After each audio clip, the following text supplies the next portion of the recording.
નમસ્કાર વિદ્યાર્થી મિત્રો, સ્વાગત છે તમારું મારી ચેનલ ધ મેટ્રિક ક્લાસમાં। તો વિદ્યાર્થી મિત્રો, આપણે આજે લઈને આવ્યા છે પ્રમેય 10.1। મિત્રો, આગળ આપણે 10.1 સ્વાધ્યાયમાં છેલ્લો દાખલો જોયો હતો। એ દાખલામાં મેં તમને એક વસ્તુ કહી હતી કે જ્યાં આગળ સ્પર્શ બિંદુએ જ્યાં છેદે છે ત્યાં આગળ જે ખૂણો બનાવે એ કેવો હોય છે? કાટખૂણો હોય છે। તો પ્રમેય આપણો આના પર જ છે। પ્રમેય 10.1 આના પર જ છે કે જે સ્પર્શક છેદે છે એ શું કરે છે? લંબ દ્વિભાજક હોય, લંબ હોય છે મિત્રો। પ્રમેય 10.1 બોર્ડની પરીક્ષાની દ્રષ્ટિએ ખૂબ જ આઈએમપી। મેં આગલા વિડીયોમાં પણ કહ્યું હતું કે આ ચેપ્ટરમાંથી બે પ્રમેયમાંથી કોઈ પણ એક પ્રમેય આવે છે મિત્રો।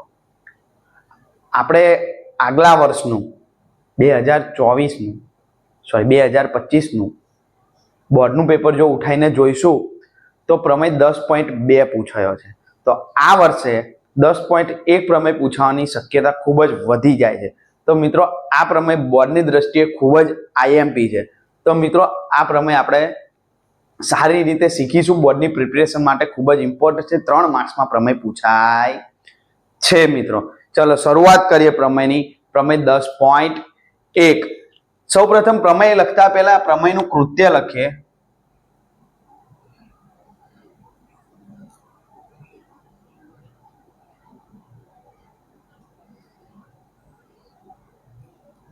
પ્રમેયનું કૃત્ય શું છે મિત્રો?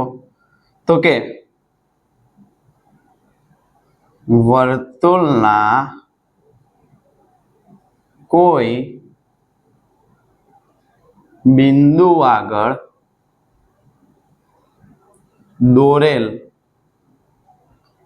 સ્પર્શક ત્રિજ્યાને લંબ હોય છે મિત્રો। શું છે પ્રમેયનું કૃત્ય? સ્ટેટમેન્ટ કહીએ, જેને આપણે અંગ્રેજીમાં શું કહેવાય? સ્ટેટમેન્ટ। કે વર્તુળના કોઈ બિંદુ આગળ દોરેલો સ્પર્શક એ વર્તુળની ત્રિજ્યાને કેવો હોય છે? લંબ હોય છે। અને મિત્રો, લંબ એટલે કાટખૂણો હોય, એ તો આપણને ખબર જ છે, જે આપણે આગલા દાખલામાં શીખ્યા હતા।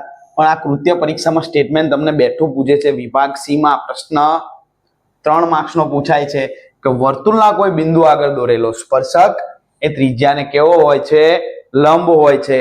અને પરીક્ષામાં પૂછાય છે મિત્રો। અને આ વર્ષે પૂછાવાની ફૂલ શક્યતા છે। આગળ પણ કહેતો તો, ફરી પણ કહું છું કે ગુરુજી કે એમાં શ્રદ્ધા રાખવાની। આ આપણી એક ટેગલાઈન બની ગઈ છે ને મિત્રો, કે ગુરુજી કે ને એમાં શ્રદ્ધા રાખવાની આપણી શું છે? ટેગલાઈન। તો યાદ રાખજો, ગુરુજી કે એમાં શ્રદ્ધા રાખવાની। ચલો મિત્રો, સૌપ્રથમ આકૃતિ જોઈ લઈએ। આકૃતિ કઈક આવી છે પ્રમેયની। ચાલો, થોડુંક વર્તુળ આમથી આમ થઈ ગયું। Okay, done.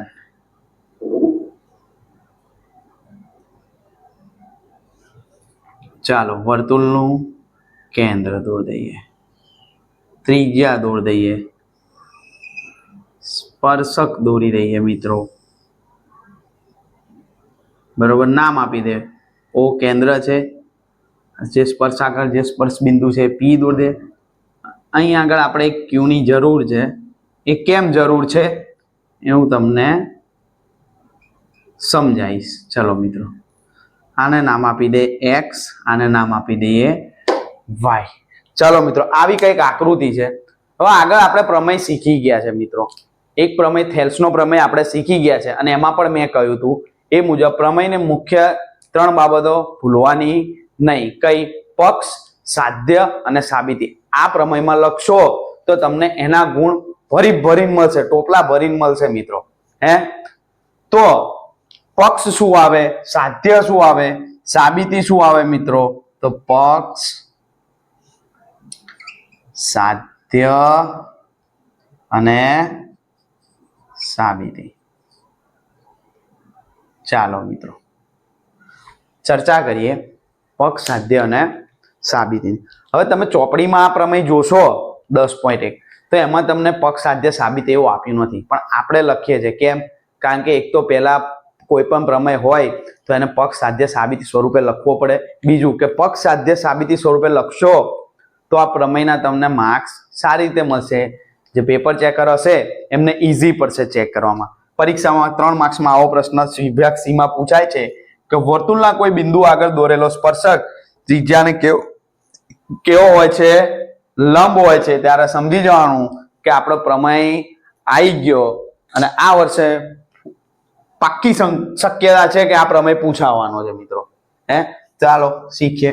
પક્ષમાં જેમ મેં આગળ જ કહ્યું હતું કે પક્ષમાં હંમેશા આપણે શું લખશું? તો જે મને આકૃતિમાં દેખાય છે તે હું પક્ષમાં લખીશ. શું દેખાય છે આકૃતિમાં? તો વર્તુળ, ઓ કેન્દ્રિત વર્તુળ છે. કેવું છે? ઓ કેન્દ્રિત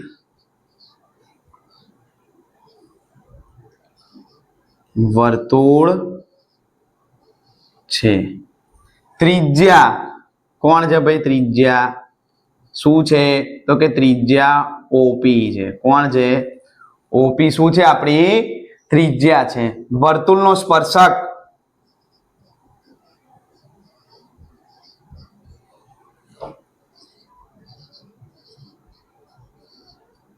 કોણ છે? X Y. રેખા એક્સ વાય છે. વર્તુળનો સ્પર્શક એક્સ વાય છે. આટલું લખી નાખ્યું મિત્રો. આ આપણું શું થઈ ગયું? પક્ષ થઈ ગયો. ચલો સાધ્ય એટલે તો સાહેબ સાધ્ય એટલે જે સાબિત કરવાનું છે. તો તમે સ્ટેટમેન્ટ જોશો તો એમાં ખબર પડશે કે સ્પર્શક ને ત્રિજ્યાને શું બતાવવાના છે? એકાબીજીના લંબ બતાવવાના છે. તો કઈ રીતે સાહેબ લંબ બતાવાય? તો જો કોણ છે આપણો ત્રિજ્યા? તો કે સાહેબ ઓપી. આપણો સ્પર્શક કોણ છે? તો સાહેબ એક્સ વાય. લંબ કઈ રીતે દર્શાવાય? તો સાહેબ ઊંધોટી. ઊંધોટી એટલે લંબ. તો આ આપણું સાધ્ય થયું કે આ વસ્તુ આપણે સાબિત કરવાની છે મિત્રો. શું? ઓપી લંબ એક્સ વાય. ચલો સાબિત કરીએ. સાબિતીમાં પહેલા શું લખવાનું મિત્રો? તો સાબિતીમાં સાહેબ હંમેશા પહેલા પક્ષ લખવાનું. શું લખીશું? તો કે ઓ કેન્દ્રિત વર્તુળ છે. ત્રિજ્યા ઓપી અને વર્તુળનો સ્પર્શક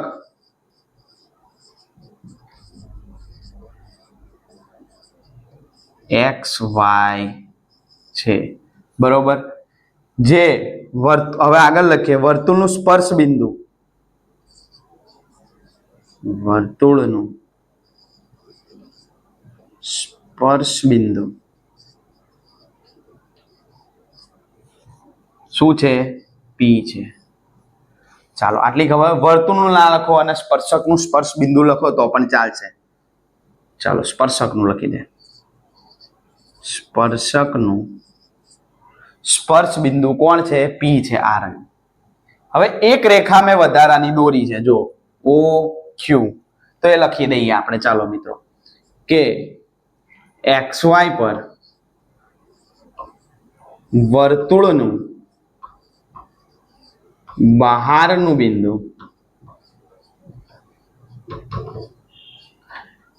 ક્યુ લો.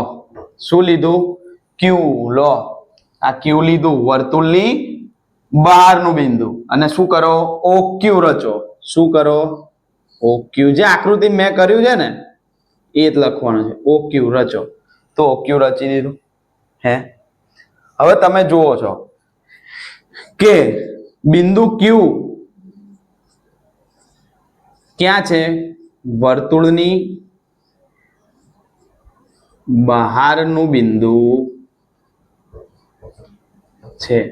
માટે જો આ વર્તુળની બહારનું બિંદુ છે અને પી છે એ ક્યાં છે? વર્તુળની ઉપર છે. તો આ બંનેમાંથી મોટું કોણ હશે? ઓપી મોટા હશે કે ઓક્યુ મોટા હશે? તમને એમ તો સાહેબ ગાંડા જેવી શું વાત કરો? જોઈને જ ખબર પડી જાય કે ઓપી નાના ઓક્યુ મોટા. તો ચલો લખી દે ઓપી અને ઓ ક્યુ. ચાલો મોટું કોણ છે આ બે માંથી? તો સાહેબ આ મોટા છે તો એની બાજુ 2 પાક્યા. માટે ઓપી લેસ ધેન ઓ ક્યુ. આના પરથી શું ખબર પડી મિત્રો? તો આના પરથી એ ખબર પડી કે બિંદુ પી છે ને, આ બિંદુ પી એક અહીં આગળ સ્પર્શક ઉપર ગમે તેટલા બિંદુ લઈએ ને મિત્રો, આ મેં જોવા માટે ક્યુ લીધું. એની જગ્યાએ હું ગમે તેટલા નજીકના બીજા બિંદુઓ લઉં ને તો બધા બિંદુઓ કરતા ઓપી કેવું થશે? તો સાહેબ હંમેશા નાનું જ થશે. કેવું થશે? હંમેશા નાનું જ થશે. એટલે કેવા અંતરે આવેલું છે? O થી P કેવા અંતરે આવેલું છે? ઓછામાં ઓછા અંતરે. આની ઉપર બીજા બિંદુઓ આવેલા હોય XY ઉપર, સ્પર્શક XY ઉપર ગમે ત્યાં બિંદુ દોરું તો કોઈ પણ બિંદુ કરતા P બિંદુ એ O બિંદુ કરતા સૌથી નજીકનું બિંદુ થશે. ઉતર્યું મગજમાં? જેમ કે હું અહીંયા આગળ બિંદુ કોઈ દોરું અહીં અને અહીંથી કોઈ રેખા દોરું તો આ રેખા પણ કેવી થશે? તો એ OQ કરતા તો મોટી જ થશે મિત્રો. OP હંમેશા કેવી રહેશે? નાની જ રહેશે. OP હંમેશા નાની રહેશે. કેમ? કારણ કે એક જ સ્પર્શ બિંદુ છે જે નજીક આવેલું છે. સૌથી નજીકનું બિંદુ કયું ગણાય? P. તો બિંદુ P એ લઘુત્તમ અંતરે આવેલું છે. કેવા અંતરે? લઘુત્તમ અંતરે આવેલું છે.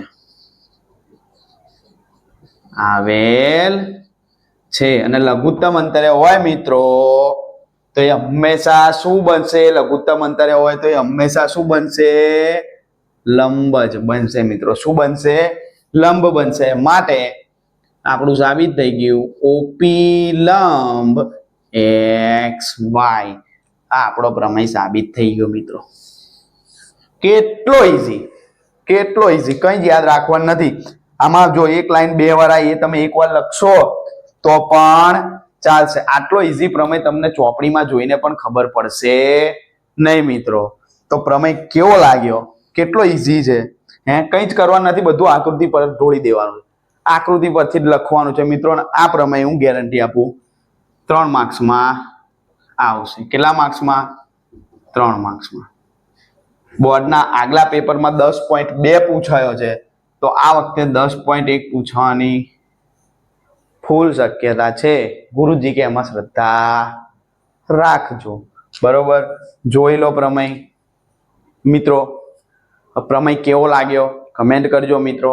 બરોબર, તમે કમેન્ટ બહુ ખૂબ જ ઓછી કરો છો. કમેન્ટમાં અમુક મિત્રો થેન્ક યુ એવું લખે છે, પણ પ્રમેય કેવો લાગ્યો એ કહો. તમને દાખલો કેવો લાગ્યો એ મને જણાવો કે સાહેબ મને આવો દાખલો લાગ્યો, સરસ છે સાહેબ, હજુ સહેજ સાહેબ આ દાખલો શીખવાડો, પેલો દાખલો નથી આવડતો, એવું કંઈક કહો મને. બરોબર, આપણું ઇન્સ્ટામાં પણ છે આઈડી, તેમાં મેસેજ કરીને પણ કહી શકો કે સાહેબ આ દાખલો મને આવડતો નથી. ઇન્સ્ટા આઈડી પણ મારું આ જ છે, ધ મેટ્રિક ક્લાસ. બરોબર મિત્રો, તો ઇન્સ્ટામાં પણ તમે મેસેજ કરીને કહી શકો સાહેબ આ દાખલો આવડતો નથી, તો સ્પેશિયલ એનો વિડીયો લઈને આવીશું. તમારા મિત્રો સુધી શેર કરો. બરોબર, આ જે વિડીયોની લિંક છે તમારા મિત્રોને ઇમ્પોર્ટન્ટ હોય, 10મા ધોરણમાં હોય તો એને શેર કરો કે સાહેબ મસ્ત ભણાવે છે, સાહેબ સારું ભણાવે છે, તને ખ્યાલ આવે તો વિડીયો જો અને તારા મિત્રો સુધી પણ શેર કર મિત્રો. બરોબર, તો કમેન્ટ કરતા રહેજો, મારા વિડીયોને લાઈક કરતા રહેજો, શેર કરતા રહેજો અને તમારા મિત્રો સુધી પહોંચાડતા રહેજો અને બીજા જોડે સબસ્ક્રાઇબ કરાવતા રહેજો મિત્રો. સબસ્ક્રાઇબ કરાવવાનું એટલે કહેવાનું કે મારો જુસ્સો વધશે. જેમ તમે સબસ્ક્રાઇબર વધશો એમ મારો ભણાવવાનો જુસ્સો વધશે અને આગળ આપણે કંઈક નવું વિચારીને આવ્યા છે. બરોબર, આખી એક પીપીટી બનાવીને આવ્યા છે, એ આગળ કરાઈશું મિત્રો. તો જેમ બને એમ સબસ્ક્રાઇબર વધારતા જજો. મળીએ મારા નેક્સ્ટ વિડીયોમાં. જય ભોલે.